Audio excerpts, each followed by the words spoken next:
ഞാൻ ഈ press meeting നടത്തുന്നത് ഇവിടെ നടന്നൊരു ഇൻസിഡൻറ്റിനെ പറ്റി ഞങ്ങൾക്ക് ഇപ്പം തൽക്കാലം ഷെയർ ചെയ്യാൻ പറ്റുന്ന ഇൻഫർമേഷൻ ഷെയർ ചെയ്യാൻ വേണ്ടിയിട്ടാണ്.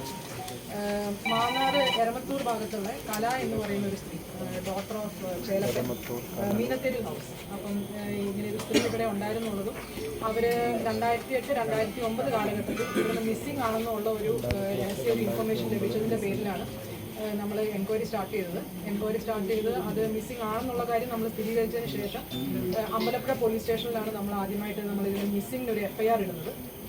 അമ്പലപ്പുഴ പോലീസ് സ്റ്റേഷനിൽ FIR ഇട്ടതിന് ശേഷം അത് മാന്നാറിലോട്ട് ട്രാൻസ്ഫർ ചെയ്യുകയും പിന്നെ നമ്മുടെ ഫർദറായിട്ട് ഇൻവെസ്റ്റിഗേഷൻ്റെ ഭാഗമായിട്ട് നമ്മൾ നടത്തിയ എൻക്വയറീസിൻ്റെ ഭാഗമായിട്ടും ചോദ്യം ചെയ്യലിൻ്റെ ഭാഗമായിട്ടും ഈ കല എന്ന് പറയുന്ന സ്ത്രീ മർഡർ ചെയ്യപ്പെട്ടു എന്നുള്ളതാണ് നമ്മളിപ്പോൾ വിശ്വസിക്കുന്നത്.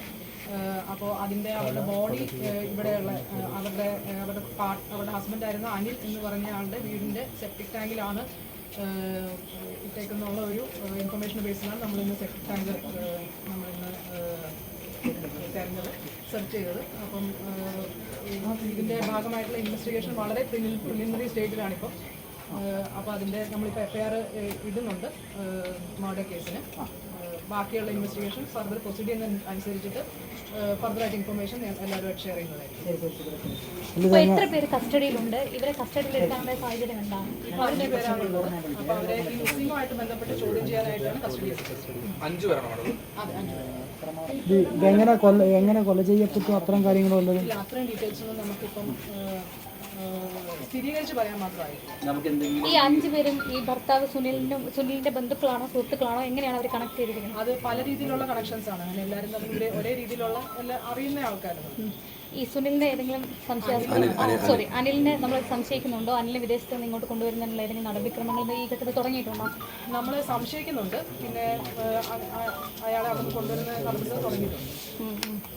ഈ കൊലപാതകം എന്തിനു വേണ്ടി നടന്നു? ഇങ്ങനെ ഒരു പ്രാഥമികമായ ഒരു വിവരം ഉണ്ടാവുമല്ലോ പോലീസിന്, അതെന്താണ്? അത് പലതരത്തിലുള്ള അഭ്യൂഹങ്ങളൊക്കെ പ്രചരിക്കുന്നുണ്ടല്ലോ, അപ്പം എങ്ങനെയാണെന്നാണ്?